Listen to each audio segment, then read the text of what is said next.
और इसी बीच में मेरे गले में नोटों का डाल करके सम्मान कर रहे हैं जो आकाश भैया ग्राम फतेहपुर से आई हुई हैं। कलश वाली बहनों का सम्मान कर रहे हैं। अगरबत्ती परिषद जी के गले में एक एक माला द्वारा सम्मान कर रहे हैं। सभी हमारे संत भगवानों का भी सम्मान कर रहे हैं।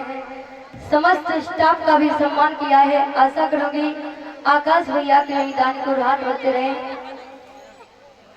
सदैव इनके धन के भंडार भरे रहे, ठाकुर जी इनके धन के भंडार भरे, अपनी कृपा दृष्टि बनाए रखे, यही मेरी आशा और आकांक्षा है। इधर भक्तों महाराज भीष्मक यहाँ पर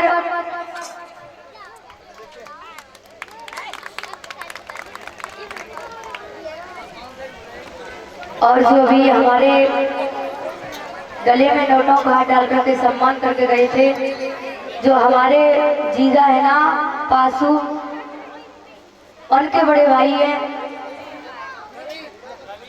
जो रवि जीजा का जो बेटा है, छोटा सा नन्हा बालक है, मेरे गले में नोटों का हाथ डाल करके सम्मान कर रहा है। और हमारे भैया मोहन के भी गले में नोटों का हार पहना करके सम्मान कर रहा है।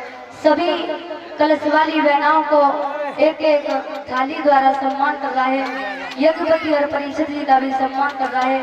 आशा करूंगी ऐसे नन्हे मुन्ने बालक से यही दान को राहत बढ़ते रहे, आगे चल करके पढ़ने लिखने में आगे निकले, उच्च आसन प्राप्त करे, यही मेरी आशा और आकांक्षा है। बोलिए सतगुरुदेव भगवान की जय हो। इधर भक्तों जब भीष्मक के यहाँ पर कोई भी बेटी ने जन्म नहीं लिया, आंगन में 5 बेटे हैं।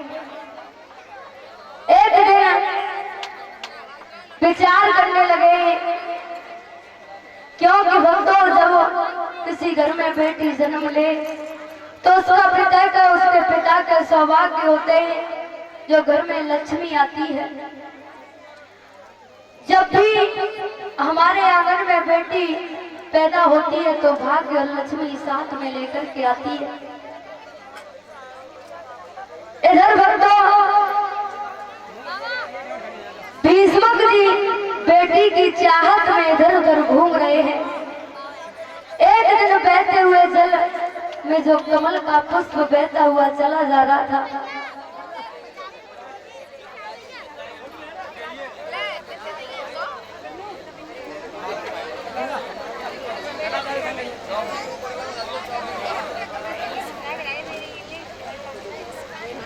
बहते हुए जो जल में पुष्प जा रहा था,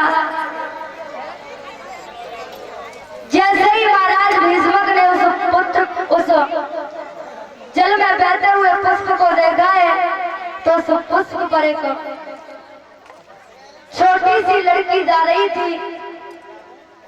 आज उसी समय भक्तों भीष्मक जी ने उस कन्या को उस पुष्प से निकाला है, उस जल में से, और बताते हैं विद्वान उस बेटी का नाम कमला बताया है। लेकिन महाराज अपने घर पर लेकर के आते हैं भीष्मक तो उस बेटी का नामकरण संस्कार कराया है, तो उस बेटी का नाम रुक्मिणी पड़ा। धीरे धीरे समय व्यतीत होता जा रहा है।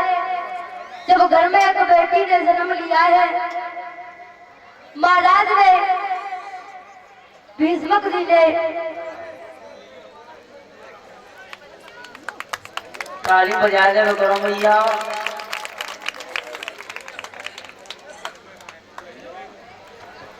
जब कन्या ने जन्म लिया है तो भीष्मक जी ने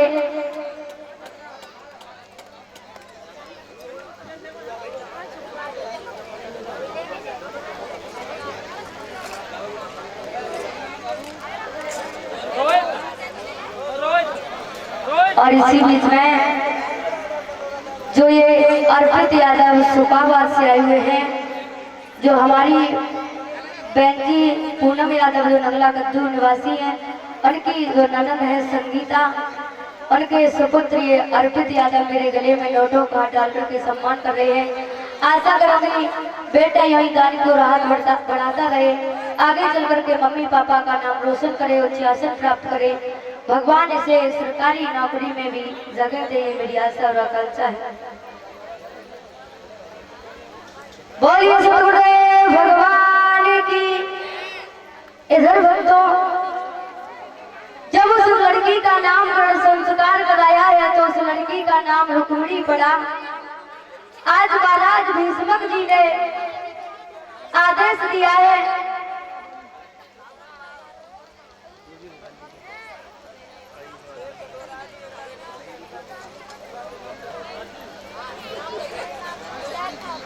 आज उस बेटी का नामकरण संस्कार कराने के बाद में नारद जी को बुलाते हैं, कहते हैं बाबा जी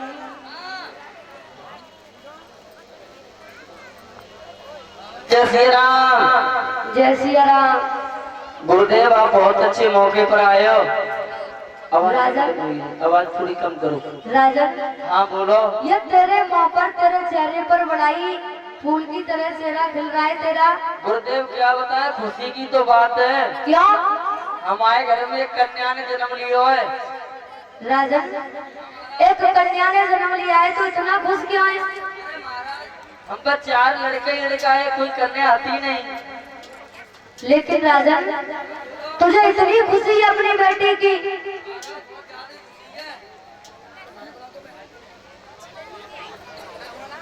आज भक्तों। बोलो गुरुदेव। राजन, हाँ बोलो। तेरी इच्छा है तेरी? गुरुदेव आप आए हो तो एक काम करके ही चले जाओ। बोलो। हमारी लली को नाव कहाँ है और कौन के संग शादी होगी, बताओ महाराज। हाँ, भीष्मक अवश्य बताएंगे। बताओ गुरुदेव। लेकिन अपनी कन्या को लेकर के आ, अपनी कन्याओं को लेकर के आ, कन्या का जिसका नामकरण संस्कार करा रहा है तू। ले गुरुदेव जी गई हो जाएगी। ले गुरुदेव। हाँ तेरी कन्या तो बड़ी सुंदर है। सुंदर तो है ही, लेकिन राजन तुझे पता है क्या ये तेरी कन्या कन्या नहीं है। तो हमारा चुरेली आए। राजन, हाँ चुरेलिया नहीं है, तो ये तो तीनों लोगों में पूजने वाली है। इसका नाम रुक्मिणी है। गुड़मुड़ी। रुक्मिणी। अच्छा रुक्मिणी। हाँ। हम सोच रहे कि गुड़मुड़ी है। राजन, ऐसे तो मंत्र जापना रावण अकेली कर लो। रावण अकेली? हाँ ये भी कोई नाम होता है? रावण ढकेल नहीं से तो को आएगा। और जब तो देवी है, ये देवी है राजन। पूजा मैया। और सुन, बोला ये आदि सप्त दुर्गा काली भवानी। राजन। गुरुदेव हाँ एक और चीज बताओ, पूछो। जब शादी को न किस संग होएगी? हाँ राजन, हाँ तूने ये बात बहुत सुंदर पूछी। बताए कि महाराज पूरे संग शादी होएगी। इसकी शादी होगी ना द्वारकाधीश कन्हैया के साथ में होगी। बहुत अच्छी बात है, तालियां बजाए दो। लेकिन राजन हाँ। एक बात सुन, सुनाओ। 2 दूल्हा हो गए, एक दुल्हन होगी। जाती हाँ महाराज हाँ। एक काम करो ना, कोई कहे जब गड़बड़ चल रहा है तो बात सही करो, कल से वाली बहना खड़ी है जाओ। और इसी बीच में ये मेरे गले में नोटों का डाल के सम्मान कर रहे हैं प्रेमचंद टाटा के नाती अक्षय यादव, ग्राम भारौल निवासी है। मेरे गले में नोटों का डाल के सम्मान कर रहे हैं। गिफ्ट मिल जाएगा। जो प्रेमचंद यादव जी भारौल निवासी है, परिजन जी का सम्मान कर रहे हैं, अगरबत्ती जी का सम्मान कर रहे हैं, बाला द्वारा सभी कलश वाली बहनों का भी सम्मान कर रहे हैं। आशा करूंगी ऐसे भक्तों के अंदर और हाथ बढ़ते रहे, ठाकुर जी इनके धन के भंडार भरे, अपनी कृपा दृष्टि बनाए रखें। और जितने भैया बरोड़ देवता हैं बेउ लाइन से लगे जाए, ना जी साइड से लग जाओ।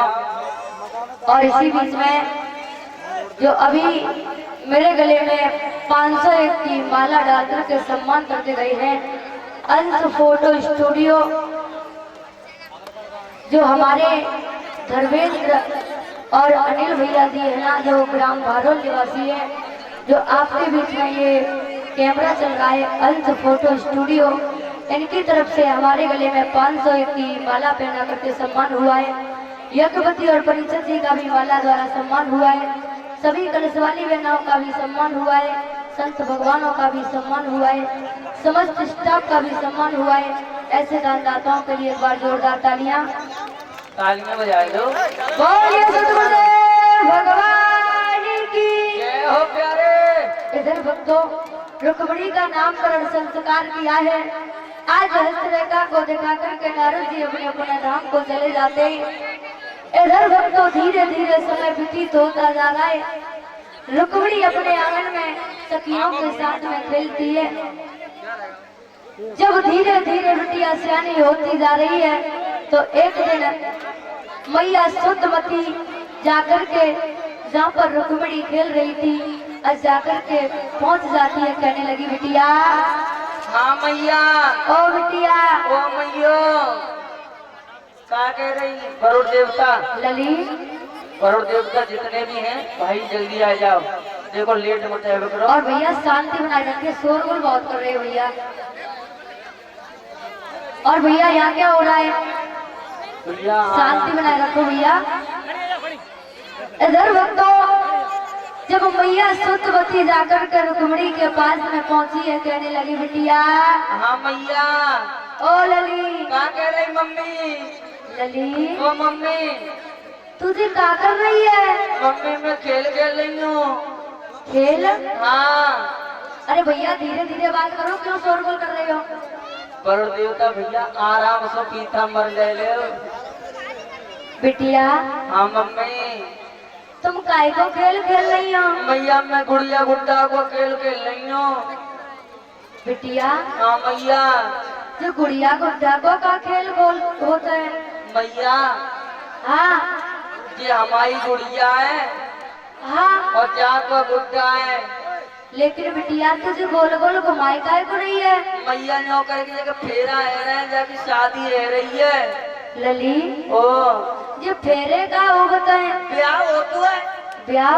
हाँ, जाको गुड्डा बामर डाल के विदा करके अपने घरे ले जाए। गुड्डा किनको है? जाको है। और गुड़िया? गुड़िया मेरी है। और ब्याह का हो तो पता मैया? क्या होता है? दो आत्मा को मिलन होता है। अच्छा। हाँ। एक आत्मा का दूसरी आत्मा से मेल। हाँ, बेही ब्याह होता है, शादी। बिटिया ओ तू तो बहुत बड़ी है गई। ना मैया सब चीज जानता हूँ मम्मी।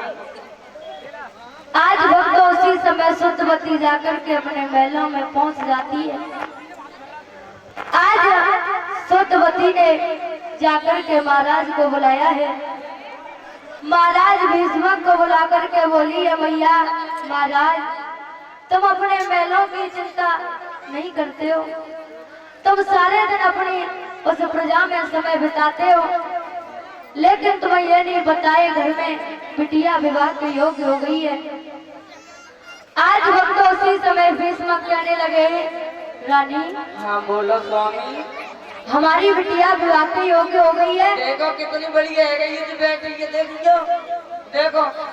रानी। हाँ हमारी बेटी विवाह के योग्य हो गई। हाँ स्वामी जाएगी शादी करो, कोई लड़का देखो जाकर। रुक्मिणी के लिए वो का है? और तुम तो कोई कचहरी में लगे रहा, तो हमें बिटिया को देकर पत्तू है। रानी हाँ तू सही कह रही है। हम सही कहती हैं। हाँ जमाना रानी। खराब चल रहा है।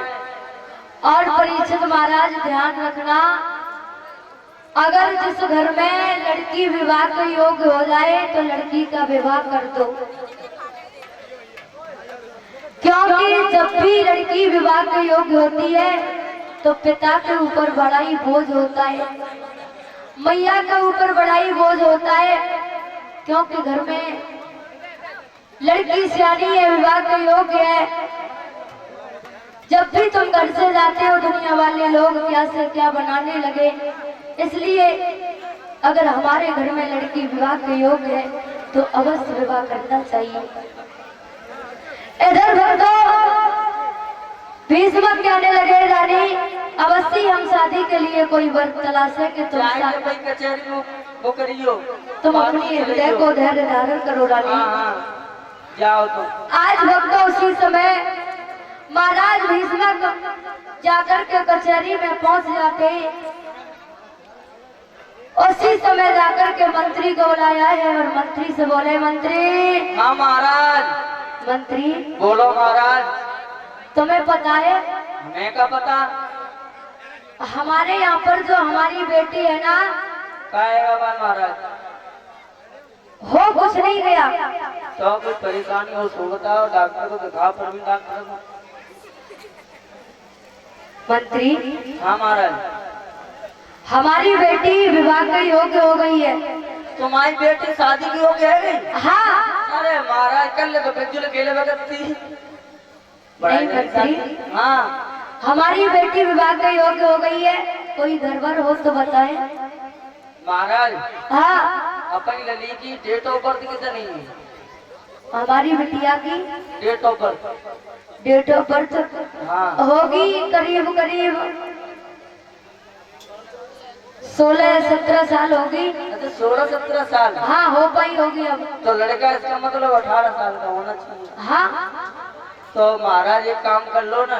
हाँ। 6 साल के 3 कर लो। 6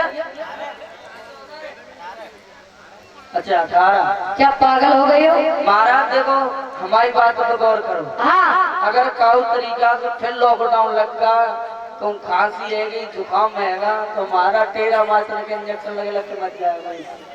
अरे मंत्री। हाँ मेरी लड़की के लिए घर चल रहा है कि आगे बढ़ने के लिए सोच रहा है? गाल एक मरेगा तो 2 तो बचेंगे। कोई ठीक ठाक सा अच्छा घर हो वो बताओ। अच्छा लड़का चाहिए। हाँ। तो महाराज एक काम करो, बोलो। दुर्योधन के लिए अपनी बेटी कर दो। बहुत अच्छा राजा है, सुंदर है, तो कुछ है। क्या पागल हो गया है? तुझे बताया उसने भरी सभा में द्रौपदी का चीर भिजवाया, भला मैं अपनी बेटी का उसके साथ में विवाह करूंगा? कोई अच्छा सा घर हो बताए। तो महाराज मुझको लगे नहीं करते। क्या पागल हो गए हो? तो महाराज जरासंध सही है। उसके बारे में कोई जानकारी? जानकारी का राजा है, बढ़िया है।